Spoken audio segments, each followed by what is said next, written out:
Bonsoir, bonsoir, mes bien-aimés dans les seigneurs. Tant on a biso et coquille, bolimbi si pour un problème technique, et bien été biso baki, to zara toujours na mitakatano.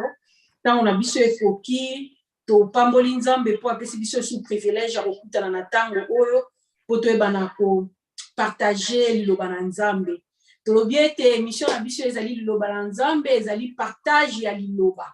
To zali koya kobenga batei bazali koya pe tozali kotuna bango mituna bango bazali kopesa biso biyano yango wana na ntango oyo tokoki kokanga miso na biso bisika tozwami mpo tokoka kokumisa nzambe tolobi na nzambe merci mpo na ntango oyo tozali tobondeli nzambe merci mpo na bonté mpo na fidélité na yo yawe toza reconnaissant epai na yo mpona nyonso ozali kosala kati na bomoi na biso yawe ntango oyo biso bato tobongisaki yango te mpo nyonso yawe esalamaka mpo ndenge yo obongisa nzambe na bomoi yo tokai kokana ete tokutana na ntango oyo me kokai mpe kokoma te me bolingo na yo nzambe nde ekomisi biso lisusu na ntango oyo yango tolobi na yo merci mpona bonté mpe mpona fidélité na yo merci mpona nyonso yawe ozali kosala kati na bomoi na biso lokumu ezonga epai na yo yawe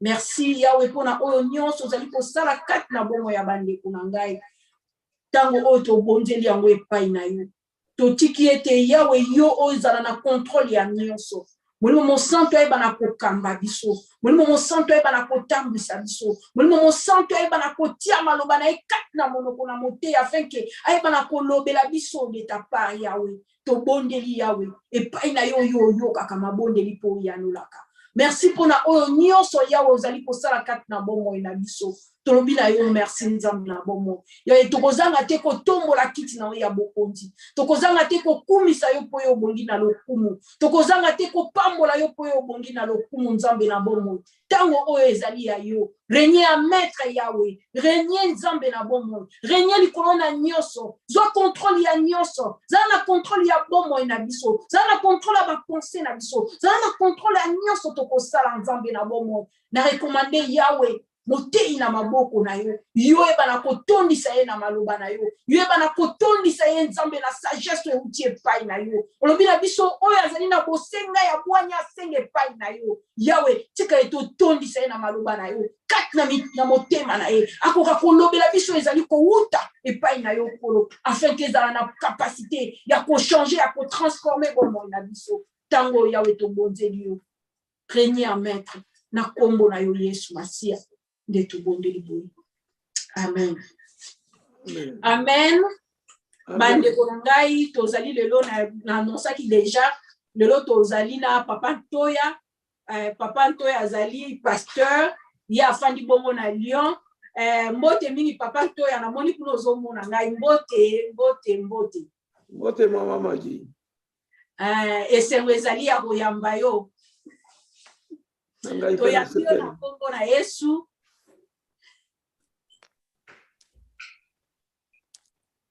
toyambio na kombo na Yesu na yebite bandeko soki bozali komona papa Ntoya nga naza komona ye na yebite bino soki boza komona ye problème ezali ya makasi ya technique apo tosala ke bino nyonso bokoka komona ye pe bokoka koyoka ye papa Ntoya tozali bongo ko développer thème oyo tozali na yango ezali ya sagesse bandeko balekanaki liboso awa bayebaki na kotalisa biso bongo na bozindo penza définition ya sagesse batalisaki biso sagesse ezali nini na bozindo na yango pe papa Adrien oyo autaki koleka na samedi oyo autaki koleka kuna ayebaki na koloba na biso lisusu nani asengeli azala na sagesse ndenge nini tokoki kokoma na sagesse ayebaki na koloba yango mpe na bozindo na yango nyonso tu ese sagesse ezali kaka mpona bampaka ayebaki na koloba na biso ese etant que jeune etant que mwana elenge mokolo azali pe na besoin ya sagesse puisque toyebaki na komona na Job 12:12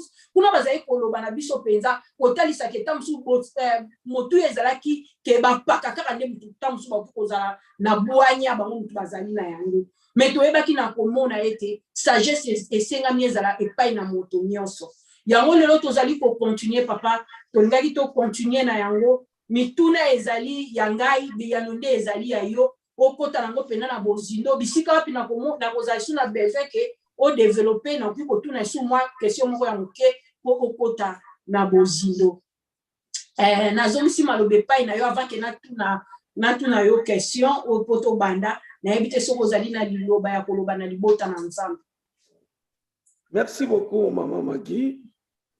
Nalingi napesa d'abord mbote na bandeko napesi yo d'abord mbote pe bandeko nyonso oyo bazali kolanda biso na tango na kanisi ete tokolekisa ngonga malamu oyo lokumu nyonso tu tokoyeba kozongisela yango mpona tata Nzambe na biso po te ye nde nkolo ya bwania kozala elongo kolobela sur bwania ezali komatisa biso lisusu pene na ye po te tokozonga pene na se na ekulusu epai bwania nyonso to ekokisamaki.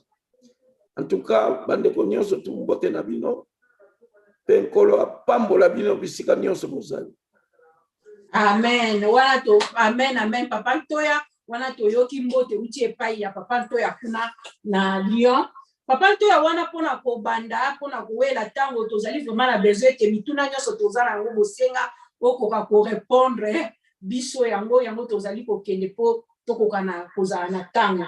Motuna yanga ya liboso papa engaki kozala avantage nini ou bien bénéfice nini ezali pona biso ba chrétien kozala na bwania. Merci mingi Mahamagi.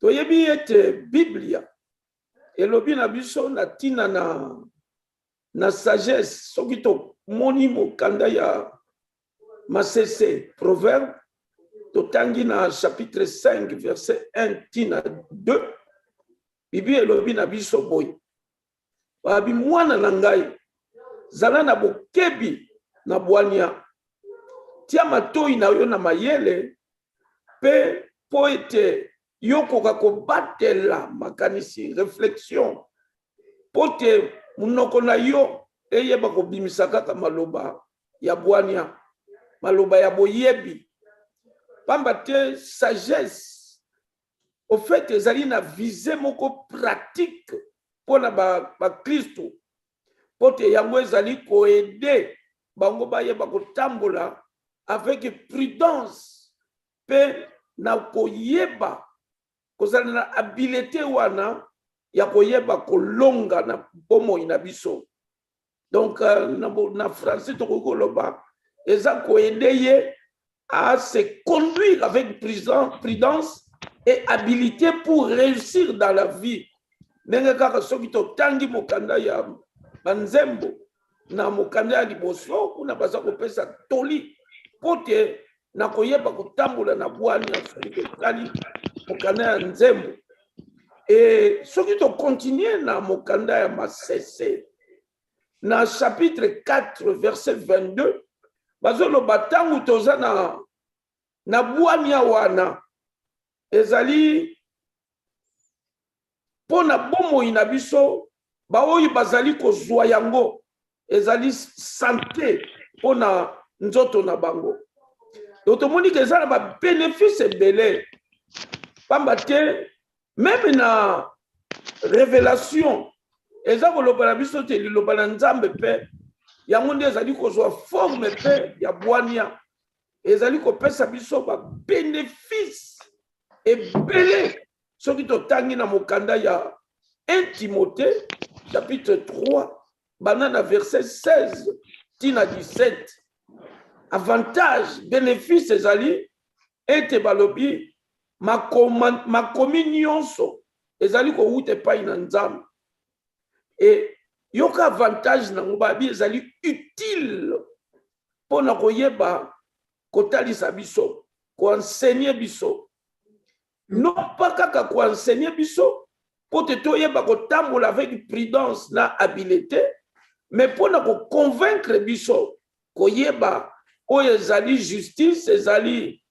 jugement pe ezali masumu po te totambola ndenge yango ezali kolingela Nzambe na biso. Non pas seulement sagesse ezali koenseigner yo pe ezali koconvaincre yo mais ça ko corriger erreur nyonso oyo biso tokoki kosala na kati na nzela na biso ya bomoi awa na se po te yango ezali kotalisa biso komema biso koinstruire biso na justice ya Nzambe pamba te toyebi ngwende ya Nzambe evandi na justice pe na droiture alors yango eza koinstruire biso po te toyeba kozala juste et yoka suka ya liloba Biblia elobi pona tina na bénéfice pona avantage ya bwania alobi po te yo moto na Nzambe ozala ya kokokisama ozali accompli pe balobi est propre à toute bonne œuvre. Donc tomoni avantage ya bwania o ezali ko mema biso po te tozala accompli na justice ya Nzambe pe tozala propre à toute bonne œuvre oyo koyi kopesa Nzambe na biso esengo pamba te toyebi esengo ya Nzambe yango nde ezali makasi na biso. Amen. Merci beaucoup papa wana oyebaki na kotalisa biso avantage pe bénéfice pour na biso ba Kristo kozala na bwania. Bongo papa na lingaki na loba est-ce ezali vraiment na ngaki na loba na est-ce mabeni yango ezali na mo Kristo soki azangi bwania mabeni po otalisi biso avantage pe bénéfice na mo Kristo kozala na bwania. Bongo mabeni yango ezali bien mabeni ekemema na vie ya moto ou bien na biso ba Kristo nazali koloba soki azangi bwania. Bon, toyebi ke bwania banda tangu ya kala na batu ya kala oya ancien orient bazali ko luka bwania pote yango ezalaki eloko ezalaki bomoko na culture nyonso ya tangu wana na orient et toyebi Israël ezali moko ya bamboko ezalaki kuna na orient wana. Alors soki toza kolobela na tina na bwania isengeli na biso toyeba d'abord ke ezali na bwania na bwania. Donc bwania oya Nzambe oya solo ezali ko wite pai na Nzambe.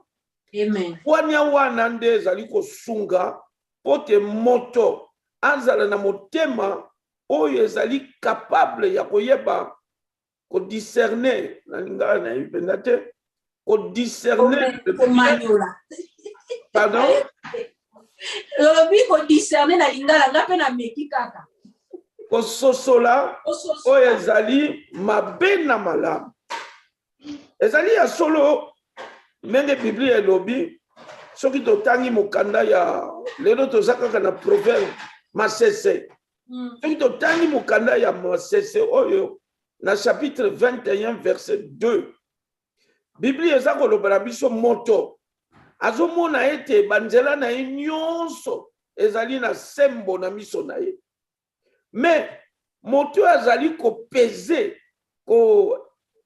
kopeze mitema ya bato eza Nzambe. Donc moto akoki koloba te ngai naza na bwania mais bwania nini parce que eza na bwania oyo Biblia elobi na biso ezali diabolique eza charnel na mokanda ya Jacques mais bwania oyo biso toza kolobela soki mutu azangi yango ezali effectivement préjudiciable non pas kaka na ye mais ezali ko affecter même mboko ya vandi ezali ko affecter libota na ye ezali ko affecter o nyonso akoyi ko entreprendre oh toyebi ndenge Nzambe alobaki na biso na nzela ya Josué na chapitre 1er verset 8 abi po te tozala na succès po te tozala ba entreprise na biso nyonso esimba esengeli na biso tozongela place bwania wana ezali et mokanda kaka ya proverbe wana epesi biso lisusu mayele lisusu ya koyeba po te suka nde ezalaka likambo. Biblia elobi na 21:16 proverbe ke moto azali kolongwa na nzela ya bwania akovumela pe akovanda na kati na etonga assemblée ya bato bakufa. Yango komona Israël bwani eyaki na Israël tangu bakoti na Kana. Tangu bakoti na Kana, Biblia eza koloba na biso ela fali tozela tangu ya roi Salomo pona komona bwani wana efungwami na miso ya bato nyonso. Parce que Salomon yenda azalaki initiateur ya bwani oyo ezali kosala te bato bawutaka musika pote baya koyoka bwani wana ya Nzambe oyo evandaki na kati na Salomon. Salomon oyo yazalaki moto monene bwani na ye elekaki oyo bamboka nyonso ya Orient pe elekaki bamboka oyo ya Egypte. Toyebi biso moko koma Egypte ezalaki. Donc tomoni ke pona ko diriger même mboka soki bwani eza te, en tout cas art ya ko gouverner malamu e ko salemaka penda ndenge Nzambe azali kolinga te. Yango moni ba guerre ba nini nyonso tout parce que bato baza kolinga te koyeba kowumela na kati na makanisi na bango wana. Donc tomoni ke ezali appréciation moko optimiste. Yango no moni ba eko nango ezali kokende bisika nyonso ti lelo. Et même batoyo ya Nzambe oyo bakoma histoire ya makambo ya Nzambe baza kokumisa Joseph oyo azalaki administrateur avisé oyo azali kozwa sagesse na ye epai na Nzambe. Alors comme liloba la Nzambe yango nde ezali la seule source ya sagesse authentique, yango nde ezali sommet ya perfection, et que batoyo baza kondimela ngo te batoyo bazangi bwanya bango bakoyeba kozwa châtiment na bango ndenge ezali aza kolobaka na mokanda na ye makomi na ye na chapitre 29 verset 24. Donc batoyo nyonso bazali ko repousser sagesse, en tout cas eza na ba préjudice ebele. Entre autres tomoni ndenge ya kokonduire mboka, tomoni tangu Salomo akufi Israël na Juda ekabwani. Okomona bato ya Juda bango bazali kotambusa Nzambe mboka na bwanya oyo kitanamaki na nzela ya Salomo. Tandis que Israël lokola bwanya ezalaki te bango bazali kokende na babinzambe na ba biloko ezali kopesa Nzambe kanda. Yango na soko moni wa mboka oyo simba bakisi Israël alekaki parce que yazali kozwa esika ngambu nyonso tu bilokota. Yango na moni mikakatano yelaki bango penda somo jusqu'à ce que bakoye kozwa problème ebele. Donc préjudice ezali même tangu ya roi Salomon bato bazalaki na ye wana bascribe bazali ko utiliser bwanya penza oyo ya Salomon te. Bango bakokai kozwa makanisi na ndenge na bango ya bato pe na lolenge na bango ya kosalela lokola ezalaki na makanisi ya bato bazali ko changer même bamibeko ya Nzambe na oyo ezali lokuta bakotisi makambo ya tradition et même conseiller politique ya roi. Donc tomoni ke prétention moto akoyi kozwa pota loba ke non ngai na koyi kosala makambo na ngai moko, tomoni ke prétention wana ekoyi kosimba te. Toyebi histoire ya Kaye ya kanisaki ke ye moko akoyi kokoka makambo na ye. Nzambe ayebise Kaye attention parce que bwani ye na porte na ye lobi ke lisumu evandi na porte na yo. Mais lokola Kaye abwakisaki bwania alingaki bwania te, préjudice esali ye te, babengani ye akomaki moto yo azalaki ko symboliser méchanceté ya mokili. Pamba te moto oya bomaki moto na mokili awa tangisaki makili ya moto moto aliboso ezalaki kaya. Donc tobosana te ndenge Biblia elobi na biso moto azali kolongwa na nzela ya bwania akopema na kati na assemblée ya bakufi parce que liwa wana oya libela la mort éternelle ezali piège pona baoyo nyonso bazali kozanga bwania wana bazali kokanisa ke bakoki kotambusa bomoi na bango awa na se na mayele na bango. Merci beaucoup papa na ndenge oyebi na kolimbolela biso mabe nini oyo ezali tango toboyi bwania tango tozali kotambola kati na bwania te tomoni ete liwa ezali pe tokoya moto wana kofanda kati na bakufi po ete aboyi bwania oyo ezali Yesu Masia. Papa nalingaki ezali motuya penza totuna question oyo est-ce okoki kotambwisa groupe ya bato, okoki kotambwisa famille, okoki kotambwisa entreprise tozomona ba société oyo biso tozali na yango, okoki kotambwisa eglesia, okoki kotambwisa lisanga moko boye ya bato bakoki kopesa yo sans que ozala na bwania. Ometeli koloba yango muke, mais papa nalingaki vraiment okota nango na bozindo puisque importance ezali ete na moto yo otomeka kotala soki moto azangi bwania ou bien moto azali na bwania ndenge nini, soki azali na capacité ya kodiriger ba groupe ya bato, famille, entreprise ou bien nation mokili mboka. Yango nalobaki ezali na bwania na bwania. Bwania oya batu. Yango nalobi tango moto aza kosala bwania ya ye, bwania ya bomoto. Parce que na bwania wana ya moto aza pe na mayele, aza pe na boyebi. Donc savoir, connaissance eza na kati na moto. Parce que kobosana te moto nzambe asalaki ye na image na ye.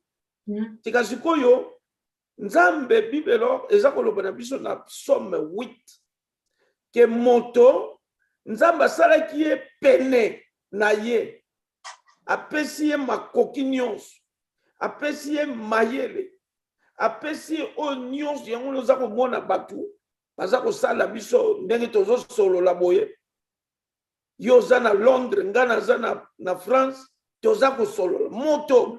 Donc na mayele na ye capacité wana nde nzambe apesi ye. Mais sika sikoyo ndenge nalobaki eza na bwania na bwania. Mais bwania ya solo ezeli kowuta epai na nzambe. Okoki kozala na mayele wana oyo eza kosalisa yo, ozala mayele na classe, ozala mayele na bakapasité. Parce que badon nyonso tu nzambe apesaka motu nyonso, aza nzambe ya ngolu. Donc akoki kopesa moto oyo alingi ye te, mais apesi ye mbongo, apesi ye mayele, apesi ye nyonso. Mais sikoyo likambo nde ezali, est-ce que yo oyo ozali kokanisa ke bwania na yo wana suka nango nde eza nini? Parce que likambo nde ya motuya ezali na suka. Na suka nde place makambo nyonso nde sukaka. Yango na Bible elobi na biso vaut mieux la fin d'une chose que son commencement. Okoki kozala tozala bato ya mayele, tozalaki na ba Einstein, tozalaki na ba mwana oyo ba Joule, bato ebele oyo biso toyebi ya mayele, ba Archimede, banani nyonso tu. Na bato oyo baza kosala ba recherche sur l'univers, bien que bazomona mwinda moko ya somo ezalaka kuna na likolo, baza koyeba te likolo etondisami na nkembo ya nzambe. Bazomona yango me baza kaka kondima te.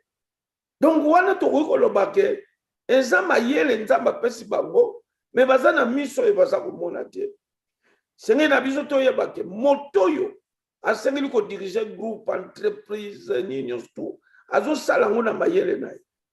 Mais pote ndako na yo etelema, Biblia eza koloba na biso na Proverbe 24 soki totangi Proverbe 24 na verset 3 balobi na biso c'est par la sagesse qu'une maison s'élève et par l'intelligence qu'elle a fermé. Donc pour ndaku famille ou bien entreprise ou bien na misala na yo pote otombwama esengeli na yo na bwania ndenge moko tolobi ntango totangi mokanda ya Timothée o tolobi que pour que l'homme de Dieu soit accompli et propre à toute bonne œuvre yango balobi pe même justice ezali kotombola justice wana ezali ezali kowuta na bwania ezali kotombola mboka ndenge pe bwania ezali kotombola ndako ya motoyo andimi na ye komitika pote azwa vraiment sagesse oyo elongo bani. Merci beaucoup papa na motuna na eyano oyo pesi biso ndenge nini esengeli na biso na moni motuna nango elandaki na moni olobi déjà na Proverbe 24:3 na ngaki na landisa ma bongo esengeli na biso tosala ndenge nini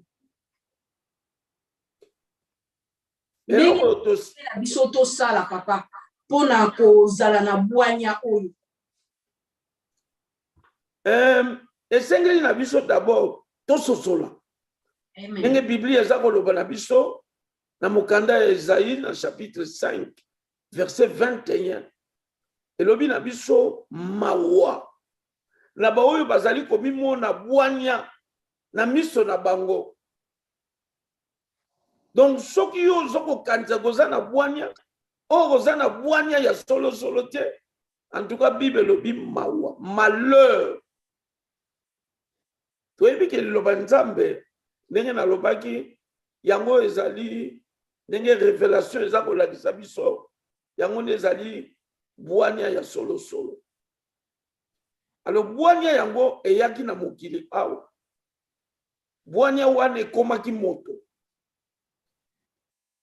pona koyeba ndenge nini okoki kosala esengeli otika bomoto na yo ya liboso oyo tozwaki ndenge ya kovivre na tata na biso Adam oyo azalaki tenté pona ko usurper kolongo nayebi te comment on peut dire ça azalaki tenté pote privilège oyo Nzambe apesaki ye azwa ngo na ngolu azwa ngo sans effort na sagesse ya Nzambe yake iko luka na makasi na ye moko pona koyeba oyo ezali connaissance ya bien pe ya mabe. Oh, sagesse wana ezali fallacieuse. C'est une sagesse insidieuse oyo ezali koatire bato na mayele mabe ya oyo azalaki symbole ya Satan. Yango na pona koyeba kozwa bwania wana eloko liboso esengeli na yo ondima koyamba bwania wana oyo akomaki moto oyamba ye avisite yo oyamba ye yango nde koma moninga na yo oyamba ye pote yo nde tango nyonso opretaka matoi na yo tango yo azali koloba moninga malamu oyo ezali bwania wana kosaka te oyo nyonso ya lobi yango nde eza solo makanisi. Merci beaucoup papa olimbo eli biso yango ndenge nini tokoki kosala mpona kozwa bwania wa bie tokóma na bwania wana bandeko na ngaki nabakisa moke na ndenge papa to ya lobi oyo akomaki bwania wana yango totali na ebandeli ntango tozali kotuna bwania ezali nini. Pasteur Mania alobaki na biso ete atalaki yango comme la personne de Jésus-Christ. Donc papa to ntango lelo azali kolobela tozali komona ete po koma na bwania oyo ya solo oyo euti epai na Nzambe mpona yo moto oyambi nano Yesu te esengeli na yo oyamba Yesu Masiya na kati na bomoi na yo lokola mokonzi mpe mobikisi po ete okoma na bwania oyo ya Nzambe oyo ya malamu mpe na biso baoyo deja toza na Yesu Masiya Yesu Masiya azali bwanya na biso afandi kati na biso. Mais Bible elobi na biso pete. Soki ozali na bosenga ya bwanya, okoki kosenga ye akopesa yo. Amen. To wana to continuer na question na biso mususu. Papa to nengeki na tuna. Ndenge ni toki ko reconnaître bwanya epai na moto. Pe ba caractère na yango ezali nini? Merci beaucoup, Mamaki. Et l'homme, il y a des bossons pour reconnaître Boania. Et c'est qu'ils ont un caractère spirituel Boania. Alors, l'homme, il y a des bossons, l'homme, il a un caractère spirituel. Et c'est na motoyo. Alobi azali mu Kristo. Ou azali ko banga nzambe. Parce que ndenge na lobaki eza na bwania pe na bwania mais ya solo yekuta repai na nzambe ndenge pe tozali na mukristo na mukristo mukristo oyo ayaka ndako ya nzambe dimanche mukristo oyo mbongo wana eza na kati na ye te mukristo oyo azali komiloba ke yaza mukristo mais oyo penza ya vrai ya nzambe oyo vrai adorateur. Parce que quand on parle de vrais adorateurs, c'est qu'il y a aussi des faux adorateurs. Les faux adorateurs, ceux-là qui n'ont pas la crainte de Dieu. Mais le vrai, sagesse ezali reconnu par le caractère nango, o ezali spirituel. Donc esengeli na mutu wana, o yaza ko banga nzambe. Ayeba kozala tout le temps rempli en permanence. Na molimo mo santo na bambuma nango nyonso evandi na kati na ye. Donc maîtrise de soi, douceur, fidélité, amour, justice, paix, bienveillance. Donc nyonso oyo Bible eza koloba na biso na Galate 5:22. Bible lobi na biso na Ephésiens 5:18 tondisama na molimo santo. Et tant que vous tondisami na molimo santo, toujours na point ya liboso wana, ezali ko impliquer même façon na yo. C'est-à-dire changer bozalisi na yo. Donc ezali ko impliquer l'art de savoir-être, de savoir-faire. Quand on parle de savoir-être, donc ndenge ya kosalela. Savoir-faire, ndenge ya koyeba kosalela. Donc ezo senga technique, ezo senga qualification. Et de savoir vivre, c'est-à-dire qu'on a une civilité, bienséance. En d'autres termes, mbumo ya molimo oyo moto azali ko tondisa malata nyonso tu nango ezali associé na mayele na réflexion na connaissance ya moto. Yango eloko ya mibale oyo tozali ko reconnaître bwania ezali écoute active. C'est-à-dire que tant oza koyeba koyoka parce que batu bayeba koyoka te nalandaki mutu moko ayebi batu ebele bamonaki yango azali koloba biso toyebi koyoka te apesi biso exemple ya mutu moko mwasi moko na mbali bazali na kati na ndako bapelisi bougie nini baza komona batu babandi kopesa ba réponse mende alakisi biso toyebi koyoka te parce que yalobi ke mwinda muteza kopela bazomona bougie eza kopela mais ba réponse yaki ya ndenge na ndenge donc écoute active tango nzamba za koloba tango bwanya eza koloba il faut koyeba koyoka po tango yo yebi koyoka. En tout cas, même mode na yo ya vie et koyeba kozala impacté.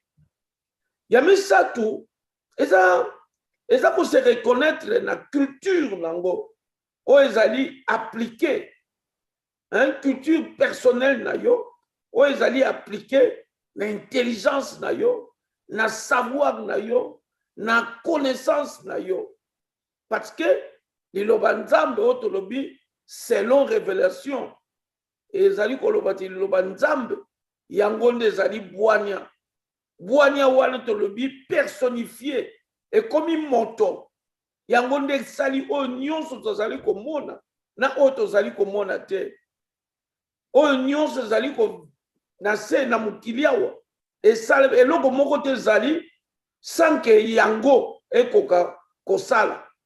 Donc même Bible lobi na Amos alobi nzambe aza kolela mpo na biso alobi peuple na ngai bazali kokufa na manque ya connaissance. Donc tomoni ke eza d'abord eloko moko ezali ya molimo na molimo kuna toza na esengi na biso totonisa molimo santu nde impacte bomoi na biso et changer façon akomisi art façon na biso ya koyeba ya kozalela savoir être savoir faire na savoir vivre ya mibale c'est l'écoute active koyeba koyoka et puis ya misato ezali lié na culture personnelle oyo moto azali komitika nzamba ko kosala na kati na ye. Ok, merci beaucoup papa na beyano nyonso to ozali kopesa biso ezali vraiment na bozindo pona ko répéter yango te lokola tango ezali kokende. Papa na engaki na tuna moyen nini yango condition nini yango ezali bwanya obi kozala transmissible? Ouais, bwanya ko kozala transmissible parce que to monaka ndenge to lobi esengeli to banana loko yamba yango ndenge yo uta ko expliquer bwanya wana za Yesu Masia ayaki tangu yaye alakisi biso o nyose zaliki basekele oyo tombane ko yeba te pamba te Bible lobi na biso yende mutazali mystère ya Nzambe, mystère dans lequel sont cachés tous les trésors de la sagesse et de la science. Donc tango alakisi atoyo tango aye asali nyonso tu eloko liboso tango biso to yambiye asali ni a transmettre biso bwanya na ye yango nezali condition prioritaire tango muto yambi kaka ye molimo na Nzambe eye na kati na ye ememeli ye bwanya pamba te Bible eza koloba na biso par la lumière du Saint-Esprit que nous voyons la lumière. Or Jésus c'est la lumière, c'est lui la lumière qui est venu éclairer le monde. Donc il nous transmet sa sagesse, cette sagesse infinie, illimitée, glorieuse, magnifique. Oyo, mayele moko te amukile ko iko kokana yango. Yami bale ezali tangu yope ozali ko tambola na molimo. Parce que dans le Bible, bwanya c'est le moko spirituel. Donc il faut aussi apprendre, après avoir accepté Jésus, apprendre à être tout le temps en permanence de l'Esprit Saint. Devait aussi apprendre à marcher selon l'Esprit. Donc, la condition où on a tout réuni, il y a un salarié qui bwanya et qu'on a transmise. Et tant que ngai nazui yango na lingi na pesa mwana na ngai na kolakisa nzela ya bwana na kotalisa etala mwana soki ndenge tolobaki na ebandeli zala attentif na bwanya pote yende mutazo pesa yo mayele yende mutazo kopesa yo connaissance yende mutazali kopesa yo savoir. Donc tout le monde vraiment effectivement transmissibilité. Il y a sagesse na kati na mokili ou de génération en génération. Merci beaucoup papa. Wana motune ezalaki ndenge ni esengelaki na biso kosala po eteleza.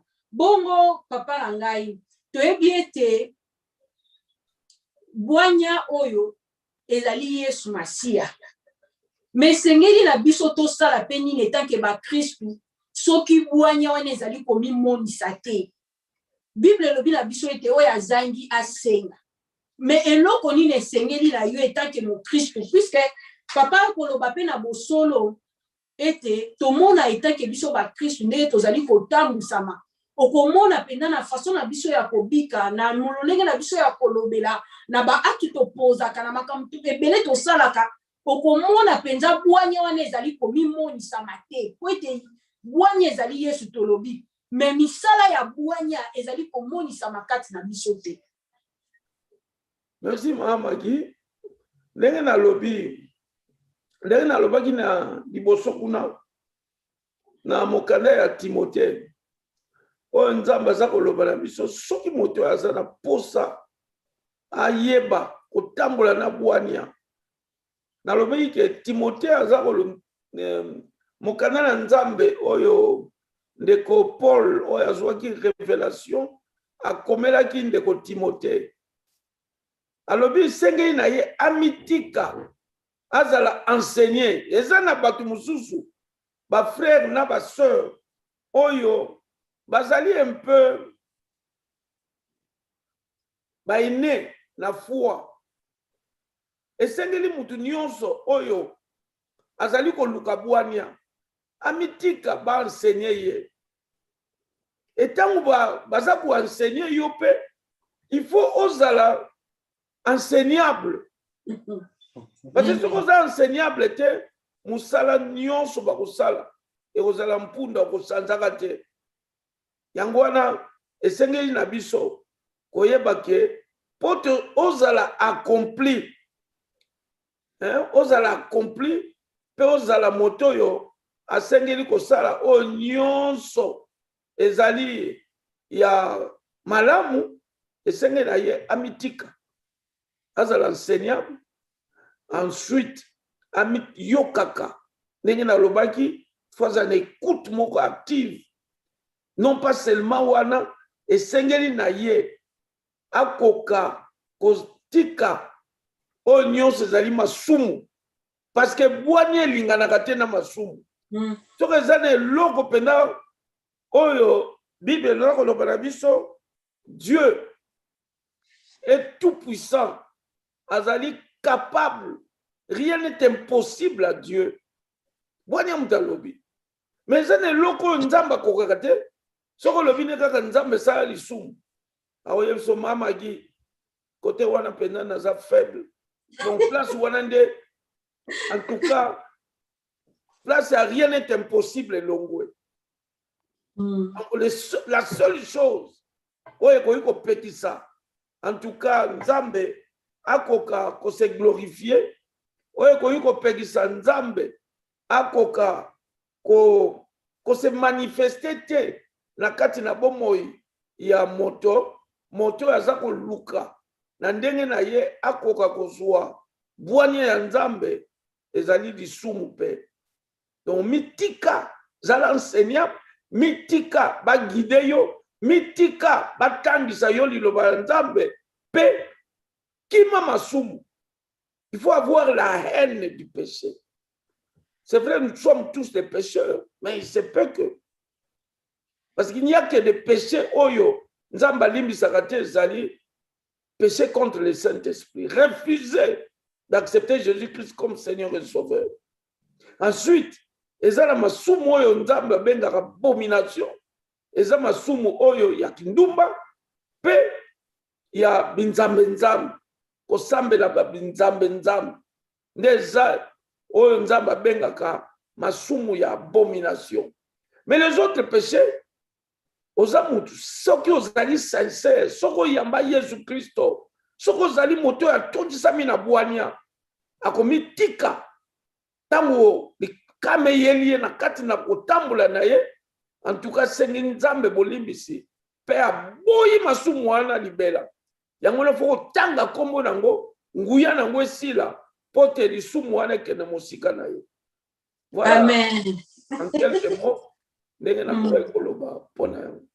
Merci beaucoup papa wana mituna na biso nyonso tobongisaki lelo pe esili mais nalingaki kobakisa moko papa Ntoya kobakisa oyo nalingaki kobakisa ezali nini totali awa to développer mingi partage na biso na proverbe banda to bandaki to lobi mingi na livre proverbe pe tozomona livre oyo ezali komemela biso ebele na tina na sagesse soki otangi yango antuko kokota na bozindo na tina ya bwanya bit nango même balobi bit ya livre oyo soki tokei kotanga na proverbe 1 2 tina 7 omona baza kolobela but ya livre oyo. Et puis na sepela ki na proverbe wana kaka na verset 7 baloba ki boso ki na oki kotanga yango papa ntoya natangi yango bande kombango.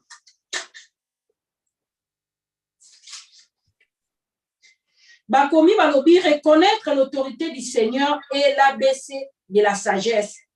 Seuls les imbéciles méprisent les enseignements et l'avertissement des sages. Balobi koyeba ko reconnaître autorité ya nzambe ezali ABC ya sagesse. No ezali ko lobela o nyonso uti ko loba na biso a koyeba autorité ya nzambe yango ezali koyeba ABC nyonso oyo ya sagesse. Ezali kana ba imbécile mutu balinga koyoka te ba enseignement balinga te.